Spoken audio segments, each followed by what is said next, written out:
we were doing statistics, and before your half yearly exams we did collection of data.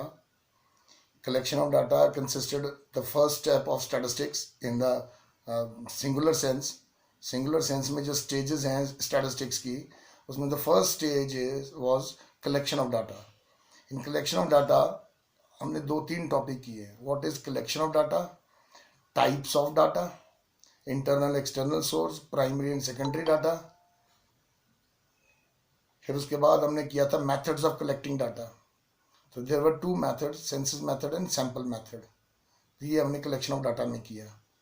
Now we are shifting to a next chapter, that is organisation of data. Organisation या data का संगठन करना, मतलब उसको संगठित करना, organise करना, ये बड़ा इंपॉर्टेंट स्टेप है. ये सेकंड स्टेप है जो स्टैटिस्टिक्स में इन्वॉल्व है. According to this step the raw data is condensed or it is systematically arranged so that some meaningful analysis could be done. जैसे अगर मान लो 11th में 120 बच्चा है और 10th में आपने कितने मार्क्स लिए, सबके हमने इंडिविजुअल लिखने हो, तब तो बहुत लंबा डाटा हो जाएगा.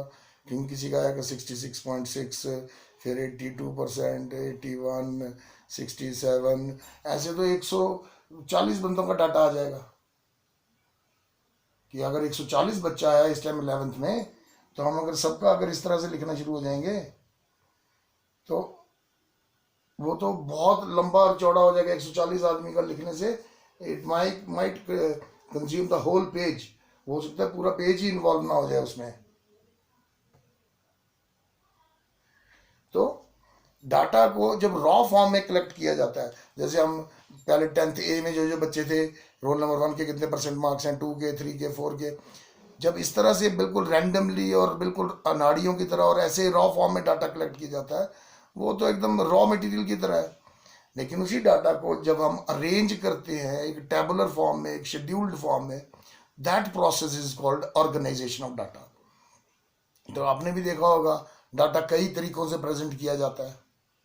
तो organisation of data necessarily means arrangement of figures in such a form that comparison of the huge data is made easy and further analysis is made possible. कि जहाँ पे बहुत ज़्यादा नंबरों को कंप्रेस करके संगठित किया जाता है, जिससे कि तुलना, कंपैरिजन भी आसान हो जाए और आगे का जो हमने एनालिसिस या आगे कोई कैलकुलेशन करनी है वो भी आसान हो जाए. तो इस प्रक्रिया को, this process is called organisation of data. समझ पा रहे हो यार? आपने देखा नहीं है, मैं आपको बताऊंगा भी आगे. जैसे इसी तरह के डाटा को अगर ऐसे लिखा जाता सबकी परसेंटेज, तो ये एक तरीका हो सकता है. फिर इसी को हम अगर ऐसा बना देते कि एक कॉलम मार्क्स का और एक नंबर ऑफ स्टूडेंट्स का, तो एक तरीका ये हो जाना था, सेकंड वाला. फिर अगर हम इसको और आ जाता तो मार्क्स के हम 0 to 20, 20 to 40, फिर नंबर ऑफ स्टूडेंट्स. तीसरा तरीका ये हो सकता है डाटा को प्रेजेंट करने का. तो there can be various ways of presenting data. आप कोई भी बुक का पेज खोल लो ना, कोई भी खोलो, चलो ऐसे खोल लो, हम आगे से ले लेते हैं. जैसे ये है, ये डाटा ऑर्गेनाइज ही तो किया हुआ है. ये कोई भी टेबल उठा लो, जब कलेक्ट किया होगा तब तो ऐसा नहीं रहा होगा ना, तब तो रॉ फॉर्म में रहा होगा. ऐसे बिखरा हुआ डाटा, कुछ भी फिगर उतार रहे हैं, लेकिन उसको बाद में अरेंज किया जाता है. ये हम वो वाला स्टेप पढ़ रहे हैं. देखो 5 स्टेप्स इन्वॉल्व थे ना स्टैटिस्टिक्स में. Collection of data, organisation of data, presentation of data, analysis of data and interpretation of data. तो कलेक्शन ऑफ डाटा हमने कर लिया था यूनिट टेस्ट से पहले. अभी हमारा सेकंड स्टेप पे है हम ऑर्गेनाइजेशन ऑफ डाटा. तो मैं आपको सिर्फ ये बता रहा हूँ, अभी तक समझाने की कोशिश कर रहा हूँ कि ऑर्गेनाइजेशन ऑफ डाटा का मतलब क्या. तो एक जानकारी को, नंबरों को, स्टैटिस्टिक्स को एक सिस्टमैटिकली अरेंज करना जो कि फैसिलिटेट करे या मदद करे कंपैरिजंस में भी, और आगे कोई हमने एनालिसिस करना है, जैसे हमें औसत निकालनी है तो एवरेज मीन निकालेंगे, अगर हमें मिड वैल्यू निकालनी है तो हम मीडियन निकालेंगे, मोस्ट फ्रीक्वेंट वैल्यू निकालनी है तो मोड निकालेंगे। तो इस तरह के एनालिसिस होते हैं ना, तो वो भी तभी हो सकते हैं जब वो डाटा अरेंज्ड होगा, उसको ऑर्गेनाइज किया गया होगा। ऐसे रॉ फॉर्म में डाटा को एनालिसिस भी नहीं हो सकता है। तो ये है सिर्फ क्लासिफिकेशन या ऑर्गेनाइजेशन ऑफ डाटा का मतलब, मीनिंग क्या है। अब इसके ऑब्जेक्टिव्स क्या होते हैं, डाटा को अरेंज क्यों किया जाता है, what are the objectives behind organisation of data. पहला, to present the information in a simple form. जब हम ऐसे लिख के देंगे, ऐसे लिख देंगे 76.6, 82, 81, 67, किसी को क्या पता ये हाइट लिखी है, वेट लिखा है, परसेंटेज लिखी है, इंफॉर्मेशन तो नहीं ना बता पाता। लेकिन जैसे हम उसको थोड़ा अरेंज कर देते हैं तो पता लग जाता है कि मार्क्स और नंबर ऑफ स्टूडेंट्स हैं। तो पहली बात तो यही है कि to present the information in a simple form. दूसरा, कंपैरिजन में, टू फैसिलिटेट कंपैरिजन। अगर आपने डाटा ऑर्गेनाइज ही नहीं किया होगा, अभी देखो अभी ऑर्गेनाइज्ड होता है डाटा, तभी तो आपकी क्लासिफिकेशन कितनी आसानी से हो जाती है। अभी भी तो हम क्लासिफिकेशन ही कर रहे हैं। जिनके ज़्यादा हैं वो पीसीएम में चले जाते हैं, जिनके थोड़ा सा 2-4% का फर्क हो वो, या मैथ में कम हो, वो पीसीबी में आ जाते हैं। फिर कॉमर्स वाले आ जाते हैं, फिर ह्यूमैनिटीज़ विद इकोनॉमिक्स आ जाते हैं, और फिर ह्यूमैनिटीज़ विदाउट इकोनॉमिक्स। तो ये क्लासिफिकेशन ही तो की हुई है। ये क्लासिफिकेशन ना होती तो हम तो स्ट्रीमिंग भी ना कर पाते। तो ये भी इसका एक ऑब्जेक्टिव है कि टू फैसिलिटेट कंपैरिजंस। फिर साइंटिफिक अरेंजमेंट, वो तो कॉमन सेंस है कि जब हम डाटा ऑर्गेनाइज करेंगे तभी तो उसको एनालाइज कर पाएंगे, तभी तो उसको स्टडी कर पाएंगे या उस पर रिसर्च कर पाएंगे। तो साइंटिफिक स्टडी तभी हो पाती है जब हम उसको ऑर्गेनाइज किया होगा। अगर आपके ऐसे ही नंबर्स लिखे होंगे, उसमें एक्यूरेसी भी नहीं होती, कैलकुलेशन भी सिंपल नहीं होती, और कैलकुलेशन हो भी नहीं पाती है। एंड चौथा, it provide basis for the presentation of data. अगर ऐसा लिखा हो, ऐसा, और आपको कहा जाए कि इसको डायग्रामेटिकली प्रेजेंट करो, तो कौन सा डायग्राम बनाओगे? कोई भी नहीं बनेगा इससे। तो ये तो रॉ फॉर्म में है डाटा। लेकिन अगर डाटा ऐसा दिया होगा, ऐसा ऐसा, तो सिंपल बार डायग्राम बन सकता है, हिस्टोग्राम बन सकता है। So there are other ways to present data. तो डाटा को प्रेजेंट करने के लिए भी आधार, the basis is organisation of data. So there are 4 primary objectives of classification या organisation of data. First, it makes the information much simpler, वो उनको सिंपल और आसान बना देता है। दूसरा, इट हेल्प्स इन कंपैरिजंस। तीसरा, साइंटिफिक अरेंजमेंट है, जिसको हम एनालिसिस करने के लिए, रिसर्च करने के लिए यूज भी कर सकते हैं। और चौथा, डाटा को प्रेजेंट करने के लिए, मतलब डायग्रामेटिक प्रेजेंटेशन में भी यही आधार बनता है। तो ये आगे इसके ऑब्जेक्टिव्स। अब करेक्टरिस्टिक्स क्या हैं कि जो हम टेबल में, एक टेबल फॉर्म में डाटा को अरेंज कर रहे हैं, ऑर्गेनाइज कर रहे हैं, तो इसके विशेषताएं क्या हैं, व्हाट आर द फीचर्स और करेक्टरिस्टिक्स। तो पहला तो यही है, कॉम्प्रिहेंसिवनेस ऑफ डाटा। जब हम सभी डाटा को ऑर्गेनाइज करके और सभी को शामिल कर लेते हैं इसमें ऑर्गेनाइज्ड वे में, तो वो पूरा कुछ ही तो कवर कर ले रहा है। जो पूरा डाटा रॉ फॉर्म में था उसको पूरे को हमने टेबल फॉर्म में बना दिया। मैं आपको एग्जांपल लेके समझाऊंगा, अभी आपको क्लियर हो जाएगा। तो comprehensiveness of data means it completes the whole information in one table. दूसरा, करेक्टरिस्टिक्स की क्लैरिटी होनी चाहिए, क्लियर क्लासिफिकेशन होनी चाहिए। ऐसा नहीं होना चाहिए कि भी पहले आपने एक डाटा लिख दिया, उसको बाद में ओवरलैप करके लास्ट में फिर से लिख दिया। कहने का मतलब कि होमोजेनिटी होनी चाहिए, यूनिफॉर्मिटी होनी चाहिए आपके डाटा में। अगर हम लिख रहे हैं कि 10 से 20% वाले, तो उसमें फिर 10% वाले, 18% वाले, 19%, सभी उसके अंदर शामिल होने चाहिए। There should be some homogeneity, uniformity होनी चाहिए, क्लियर क्लासिफिकेशन। तीसरा, फ्लेक्सिबल। एक अच्छा ऑर्गेनाइजेशन वो है जिसमें थोड़ी सी फ्लेक्सिबिलिटी हो, ऐसा नहीं हो कि बिल्कुल रिजिड ही हो, ताकि कोई नई कंडीशन उत्पन्न होती है तो उसके हिसाब से भी उसको शामिल किया जा सके। अर्थमेटिकली एक्यूरेसी, क्योंकि ये सारा हमने इसको न्यूमेरिकली निकालना है, अर्थमेटिकली इसको सॉल्व करना है, तो उसकी एक्यूरेसी इसी बात पे निर्भर करती है कि वो डाटा कितने सही तरीके से, साइंटिफिक तरीके से बनाया गया, ताकि जो हम आगे उसकी एनालिसिस करेंगे या स्टडी करेंगे और उसका जो कंक्लूजन निकलेंगे उनका भी कोई मतलब निकले। Suitable to the objective of inquiry, कि ऑर्गेनाइजेशन एक अच्छा टेबल या अच्छा डाटा ऑर्गेनाइज किया हो वही होता है कि जिसको जिस चीज के लिए हम रिसर्च कर रहे हैं, जिस चीज के लिए सर्वे कर रहे हैं, वो उसको पूरा करता हो। अच्छा, अब मेथड्स ऑफ क्लासिफिकेशन, बड़े मेथड्स हैं, नाम दिए हुए हैं, हत्ते बड़े सिंपल हैं, बड़े सिंपल होते हैं, नाम दिए हुए हैं। जैसे on the basis of chronological classification, chronology होती है when the data is divided on the basis of time line. जैसे आपने कई जगह देखा होगा, अरे क्या बहुत जगह तो अभी होता है, आप देखो 1971 में हमारी पॉपुलेशन इतनी थी, 1972 में इतनी थी, या जीडीपी ले लो कि जीडीपी हमारी 1991 में इतनी थी, तो वो ईयर्स के हिसाब से करो। तो जब डाटा ईयर्स के हिसाब से दिया होगा या किसी टाइम के हिसाब से दिया होगा, that is the chronological data. फिर जोग्राफिकल क्लासिफिकेशन, जो ज्योग्राफी के आधार पर, जैसे स्टेट्स हो गई, डिस्ट्रिक्ट्स हो गए, कंट्रीज हो गए, तहसीलें हो गई, और एक तहसील का एक साथ, एक तहसील का एक साथ, तब वो जब ज्योग्राफी को आधार बना के डाटा को अलग अलग वर्गों में बांटा जाए, that becomes geographical classification of data. फिर क्वांटिटेटिव, जैसे जिन डाटाज को हम नंबरों में एक्सप्रेस कर सकते हैं या संख्या में, जैसे हाइट, वेट, प्रॉफिट, इन चीज़ों को हम नंबरों में एक्सप्रेस करते हैं ना, तो जब इस तरह का आधार बनाया जाएगा, दैट बिकम्स क्वांटिटेटिव क्लासिफिकेशन। और क्वालिटेटिव क्लासिफिकेशन, जब हम इस तरह के एट्रीब्यूट्स लें कि भी एजुकेटेड कितने हैं, अनएजुकेटेड कितने, मतलब लिटरेट है, इलिटरेट कितने हैं, मेल कितने हैं, फीमेल कितने हैं, तो जब हम एट्रीब्यूट्स के हिसाब से क्लासिफिकेशन की जाए, वो क्वालिटेटिव बन जाएगा आपका।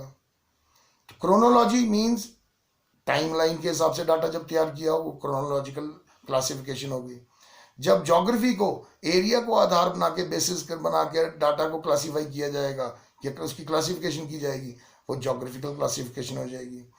और जब डाटा को नंबरों के आधार पर, मतलब वो एक्सप्रेशन जिनको हम नंबर्स में, जैसे हाइट, वेट, वो हो जाएगा क्वांटिटेटिव डाटा। और जब हम उसकी काबिलियत या उसकी खासियत, उसके डिफरेंट ट्रेड्स, जैसे हॉनेस्ट कितने हैं, डिसऑनेस्ट कितने हैं, एजुकेटेड कितने हैं, अनएजुकेटेड कितने हैं, रूरल, अर्बन, जब उनके हम विशेषताओं के आधार पर करते हैं, दैट बिकम्स क्वालिटेटिव क्लासिफिकेशन।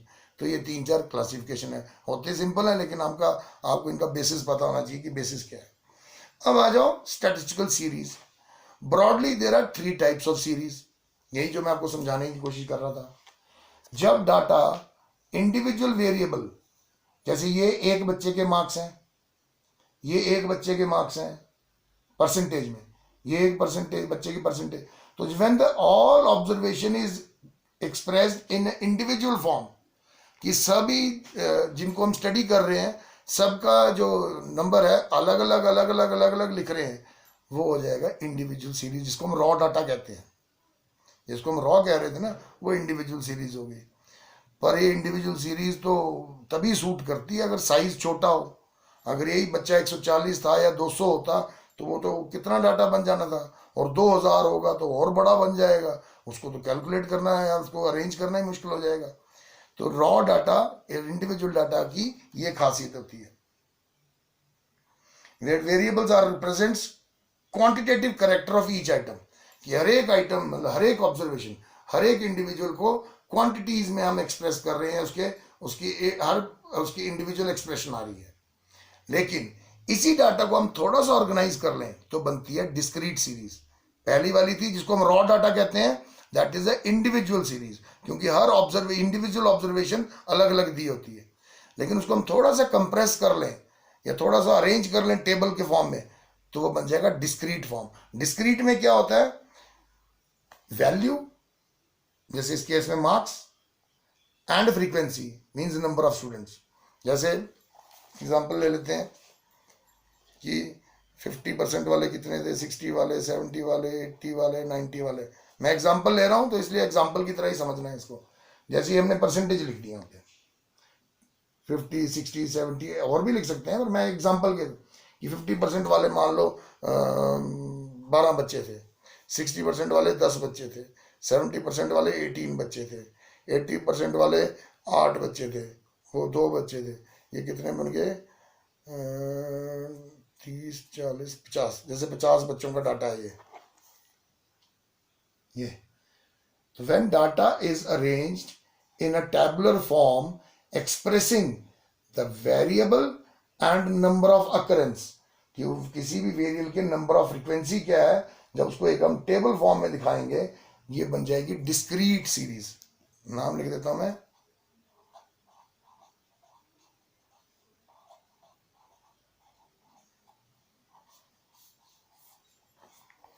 ये वाला तरीका बनेगा डिस्क्रीट, क्योंकि उसमें x और f, where x is the value and f is the frequency which shows the number of students।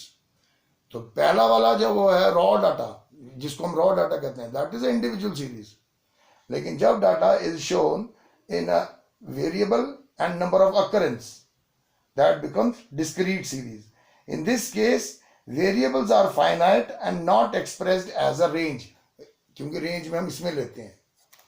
जैसे तीसरे वाले में 50 to 60, 60 to 70, 70 to 80, 80 to 90, इस तरह से जब हम, तीसरा केस आ जाएगा जब हम वेरिएबल्स या वैल्यूज की एक रेंज सेटअप कर लेते हैं कि 50 से 60 के बीच में कितने बच्चे आ रहे हैं, तो ये 50 और 60 वाले दोनों आ जाएंगे, 12 और 10 22। फिर 60 to 70 के बीच में कितने आ रहे हैं, तो हमने 70 वाले को लेना अपर लिमिट को 18, 70 to 80 और 80 to 90, तो इधर भी 50 ही आएगा टोटल। सिर्फ हमने ये किया कि डाटा को थोड़ा सा रेंज में डिवाइड कर दिया।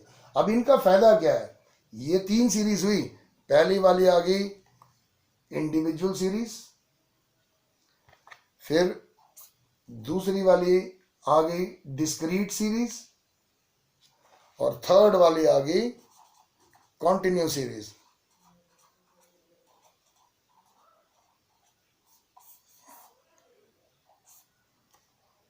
कॉन्टिन्यू सीरीज का क्या है, these variables are expressed in fraction और एज अ रेंज, उसको एक रेंज में एक्सप्रेस किया जाता है। समझ आई आपको? हम वही एक एग्जांपल की बच्चों के मार्क्स कितने हैं, मैं उसी के एग्जांपल को आपको लेके समझाने की कोशिश कर रहा हूं कि अगर तो परसेंटेज लिख दी इंडिविजुअली सबकी, अलग अलग अलग अलग भी किसकी कितने कितने percent, that becomes individual series. लेकिन उन्हीं बच्चों के मार्क्स की परसेंटेज और नंबर ऑफ स्टूडेंट्स बना दें हम, दैट बिकम्स डिस्क्रीट सीरीज। लेकिन उसी डाटा को if we club and form a range कि 50 से 60 के बीच में कितने बच्चे हैं, 60 से 70% के बीच में कितने हैं, 70 to 80%, तो जब हम उसको रेंज के आधार पर वेरिएबल को डाल रहे हैं तो that becomes a continue series.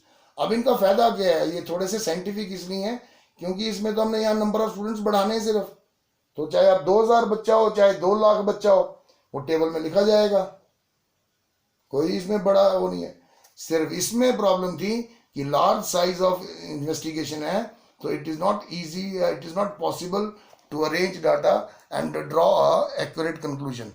तो ये आगे आपके 3 तरह के डाटा, इंडिविजुअल डाटा या individual series, sorry, in fact these are 3 types of series: individual series, discrete series and continuous series। and you will find by yourself every question, जो भी topic होगा, you will find कि या तो वो individual series में होगा क्वेश्चन, या वो डिस्क्रीट सीरीज में होगा क्वेश्चन, या वो कॉन्टिन्यूस सीरीज में होगा। So there are 3 types of series.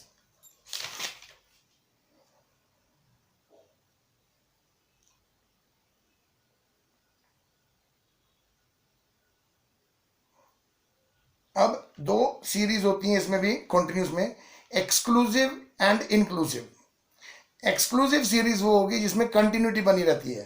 Continuity का मतलब एक क्लास की अपर लिमिट विल बिकम दूसरी क्लास की लोअर लिमिट, जैसे 0 to 10, 10 to 20, 20 to 30, 30 to 40। जब हम क्लासेस इस तरह से बनाई जाएंगी कि एक क्लास की जो अपर लिमिट है that will become a lower limit for second class, और जो इसकी अपर लिमिट है ये बनेगी सेकंड क्लास, थर्ड क्लास की लोअर लिमिट। तो कंटिन्यूटी है ना, कंटिन्यूटी। जैसे किसी बच्चे की है 10.5 तो वो इसमें आ जाएगा, 10 तक मार्क्स हैं वो इसमें आएगा, क्योंकि अपर लिमिट में है ना, ओवरलैपिंग नहीं है।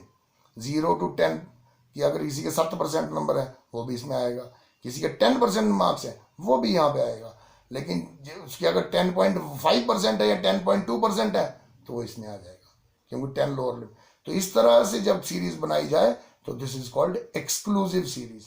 और इंक्लूसिव सीरीज इसी की बना लेते हैं हम। अगर ऐसा दिया होता 0 to 9, 10 to 19, 20 to 29, 30 to 39, अब ये सीरीज में देखो कंटिन्यूटी नहीं है, 0 to 9 है और उसके बाद अगले क्लास में 10 to 19 है, तो इसमें तो 9.5 वाला ना इसमें आया ना इसमें आया, क्योंकि 9.5 के लिए ये छोटा है, क्योंकि इसकी अपर लिमिट है 9, तो 9.5 नहीं आ सकता इसमें। और यहाँ पे वो 10 से स्टार्ट कर रहा है तो 9.5 के लिए बड़ा है, तो 9.5 तो नाइस क्लास में आया ना। तो ये इस तरह से जब सीरीज कंटिन्यू सीरीज बनाई जाए इसको इंक्लूसिव सीरीज कहा जाता है। और इसको एक्सक्लूसिव बनाने के लिए, कंटिन्यूटी लाने के लिए इसका फॉर्मूला बड़ा सिंपल है। आप लोअर लिमिट में 0.5 माइनस करो और अपर लिमिट में 0.5 प्लस करो। जैसे -0.5 to 9.5, 9.5 to 19.5, 19.5 to 29.5 और 29.5 to 39.5। जब इसको हम करेक्ट कर लेंगे तो ये ऐसी बन जाएगी। देखो 0 to 9 थी तो 0 में से 0.5 माइनस किया तो आ गया -0.5, और 9 में प्लस किया 0.5 बन गया 9.5, फिर इसमें से जैसे 0.5 माइनस किया तो ये बन गया 9.5 और ये बन गया 9। तो कंटिन्यूटी आ गई ना। देखो -0.5 to 9.5, 9.5 to 19.5, 19.5 to 29.5, 29.5 to 39.5। तो जो इंक्लूसिव सीरीज थी, जो डिसकंटिन्यू सीरीज थी, कंटिन्यूटी नहीं थी इसमें, उसमें कंटिन्यूटी आ गई। तो ये कंटिन्यू सीरीज में ये भी दो तरह के वो हैं, एक्सक्लूसिव सीरीज और इंक्लूसिव सीरीज।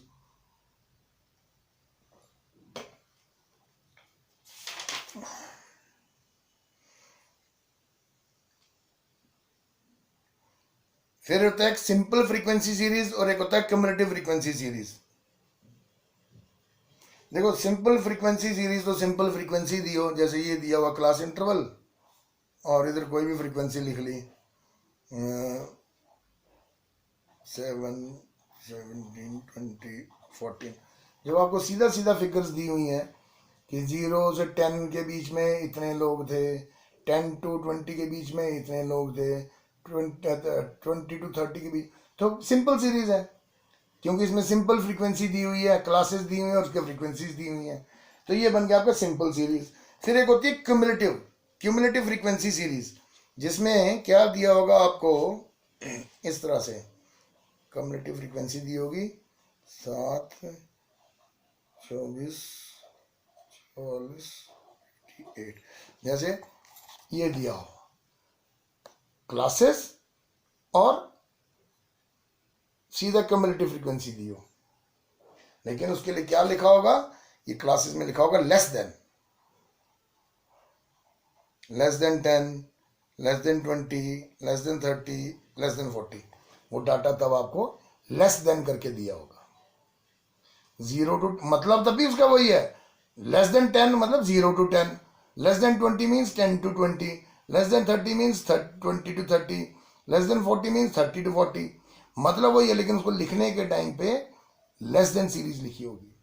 और आप देखो इसमें टोटल नीचे को बढ़ रहा है, नीचे को बढ़ रहा है, तो मीन्स सबको ऐड करके बनाया गया है। और इसको निकालने के लिए पहला यही तो बना हुआ, देखो ना, इसी से बनाया ना हमने। पहला 7 का 7, फिर 24 माइनस 7 17, 44 माइनस 24 20, 58 माइनस 44 ये। तो ये इस तरह से आपका क्यूमुलेटिव जो फ्रीक्वेंसी सीरीज है उसको आप कन्वर्ट कर सकते हैं। अब ये लेस देन होगी ना, लेस देन में क्या है, टोटल नीचे को बढ़ रहा था, लेकिन यही सीरीज को वो मोर देन सीरीज भी बना सकता है। जैसे उसमें लिखेगा, फिर आपको मैं लिख के बताता हूँ, फिर वो लिखेगा क्लासेस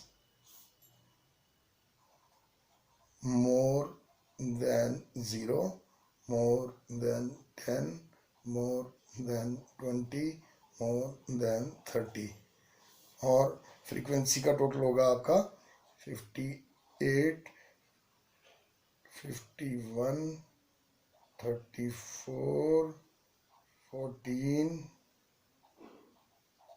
और 0।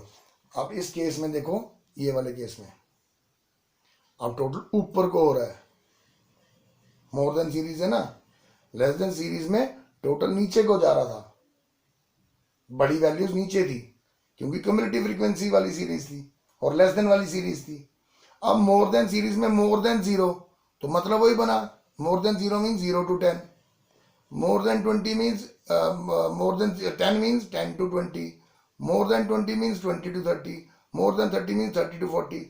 तो इसमें फर्क ये है कि अब ऊपर को निकाला है, तो अब इसमें क्या करना है, आपने नीचे से इसको निकालना है। देखो पहला आ गया 30 to 40, मोर देन 30, पहला डैश 14, 34 माइनस 14 20, फिर 51 माइनस 17, और ये आ गया 7। देखो वही फ्रीक्वेंसी बन गई, देखो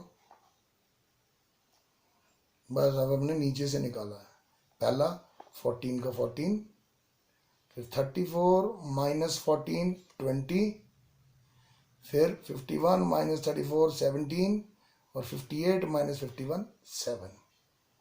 तो ये आ गई आपकी मोर देन सीरीज। तो लेस देन सीरीज और मोर देन सीरीज ये कॉन्टिन्यूस के ही है सारे, ये जितने बता रहा हूँ मैं आपको, कितने बता दिया अभी कॉन्टिन्यू। पहले तो सीरीज 3 तरह की होती हैं, individual series, discrete series, continue series, ठीक है। डिस्क्रीट सीरीज तो रॉ डाटा ही है, बिल्कुल इंडिविजुअल होता है वो तो, ठीक है। डिस्क्रीट में एक्स और F value and number of frequency की बनाई होती है, लेकिन जब हम उसको रेंज में बना देते हैं क्लासेस में, दैट बिकम्स कॉन्टिन्यूस सीरीज। तो कॉन्टिन्यूस सीरीज में हमने एक एक्सक्लूसिव सीरीज की जो कंटिन्यूटी में रहती है, फिर इंक्लूसिव सीरीज की जिसमें डिसकंटिन्यू रहती है, तो उसमें 0.5 माइनस और 0.5 प्लस किया जाता है। फिर सिंपल फ्रीक्वेंसी जिसमें दी हो, फिर cumulative frequency series. Cumulative frequency series में आगे 2 टाइप्स हैं इसकी, less than series and more than series. तो लेस देन सीरीज होगी ये आपकी less than 10, less than 20, less than 30, less than 40, और टोटल होगा नीचे की तरफ, तो आपने डिफरेंस निकाल के फ्रीक्वेंसी बना लेनी है। लेकिन मोर देन सीरीज ऐसे दी होगी आपको, more than 0, more than 10, more than 20, more than 30, और इसमें टोटल ऊपर की तरफ होगा, तो आपने पहला तो डैश ही हो गया ना ये, फिर मोर देन ये आ गया 30, आपकी 30 to 40 क्लास की इंटरवल, और उसकी फ्रीक्वेंसी 14, तो देखो 14 ही थी। फिर 34 माइनस 14 20, 51 माइनस 34 17, 58 माइनस 51 7। तो इस तरह से आपका ये बन जाएगा।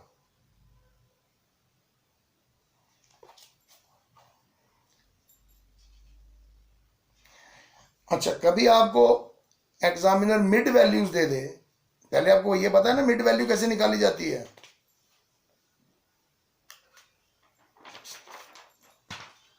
बता देता हूँ, रुको मैं जैसे 0 to 10, 10 to 20, 20 to 30 ये क्लासेस दी हैं, और अगर हमको इसकी मिड वैल्यू निकालनी है क्लास की, तो वो होता है lower limit plus upper limit divided by 2। ये तो किया होगा आपने क्लास में, mid value is equal to L1 plus L2 divided by 2, ऐसे निकलती है mid value, lower limit plus upper limit divided by 2। तो ये मिड वैल्यू तो निकल गई, लेकिन अगर आपको मिड वैल्यू दी हो और उससे क्लास बनानी हो, तो फिर कैसे बनानी है। मैं एक एग्जांपल ले लेता हूँ, रुको कोई, जैसे ये दी हुई है आपको एक मिड वैल्यू 2.5, 7.5, 12.5, 17.5, और इसके आगे फ्रीक्वेंसी दी हुई है 4 6 7 10। मान लो आपको ऐसा दिया हुआ क्वेश्चन, ये 2.5 की ये वैल्यू, 7.5, लेकिन ये मिड वैल्यूज दी हुई है। और इससे अगर आपको क्लास बनानी है तो इसका तरीका क्या है, इसमें 2 स्टेप है। पहला, सेकंड मतलब 2 मिड वैल्यूज का बीच का डिफरेंस निकालना पहले। जैसे 7.5 माइनस 2.5, डिफरेंस आ गया 5। जब डिफरेंस आ गया, उस डिफरेंस को डिवाइड करना है 2 से, तो 5 डिवाइडेड बाई 2 हो गया आपका 2.5। देखो ना, ये देखो यही है ना मिड वैल्यूज हमारी, 2.5, 7.5, 12.5, 17.5 ये। तो सेकंड और first, second minus first, mid value of second minus mid value of first, तो डिफरेंस निकालो। तो डिफरेंस आ गया आपका 5, आ गया ना 5, 7.5 माइनस 2.5। अब 5 को डिवाइड करो 2 से, तो कितना आया 2.5। अब 2.5 बन गई हमारी कांस्टेंट वैल्यू। अब क्लास बनाने के लिए आपने क्या करना है, क्लास इंटरवल बनाने के लिए जो भी मिड पॉइंट दिया है, जैसे इधर दिया ही 2.5 है और डिवाइड करके भी हमारा आया था 2.5, इसी वैल्यू में से वो जो कांस्टेंट वैल्यू है पहले माइनस करनी है और बाद में प्लस। तो जैसे माइनस 2.5 माइनस 2.5 आ गया 0, फिर 2.5 प्लस 2.5 आ गया 5। ये आ गई आपकी पहली क्लास। अब दूसरी पकड़ लो 7.5, 7.5 माइनस 2.5 आ जाएगा 5, और 7.5 प्लस 2.5 आ जाएगा 10। फिर नेक्स्ट वैल्यू है 12.5, इसमें से माइनस 2.5 आ गया 10 एंड प्लस 2.5 15, 15 to 20। इस तरह से बन जाएंगी classes. First you will find the difference between second and first mid value, then you will divide that mid value by 2 and whatever the value will come, जैसे इस case में आ रहा था 7.5 माइनस 2.5 आ रहा था 5, 5 को जब हमने 2 से डिवाइड किया तो हमारी कांस्टेंट वैल्यू आ गई 2.5। अब 2.5 को ही यूज किया, पहले इसमें से 2.5 माइनस किया तो आ गया 0, फिर इसमें प्लस किया आ गया 5, इसमें से 2.5 माइनस किया तो आ गया 5, इसमें प्लस किया तो आ गया 10, इसमें से 2.5 माइनस किया तो आ गया 10, फिर इसी में 2.5 प्लस किया तो आ गया 15। So this is how you will construct your classes with the help of mid values.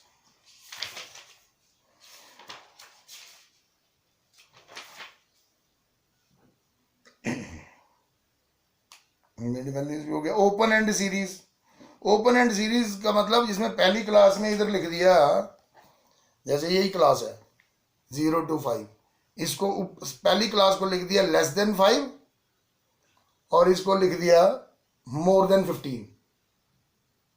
मतलब पहली क्लास में 0 to 5 नहीं लिखा, लिख दिया लेस देन 5, और अब लास्ट वाली क्लास में 15 to 20 लिखने की बजाय लिख दिया मोर देन 15। मतलब वही है, लेस देन 5 मीन्स 0 to 5 और मोर देन 15 मीन्स 15 to 20। लेकिन ऐसे ना लिख के अगर ऐसे लिखा होगा उसको कहा जाता है ओपन एंड सीरीज।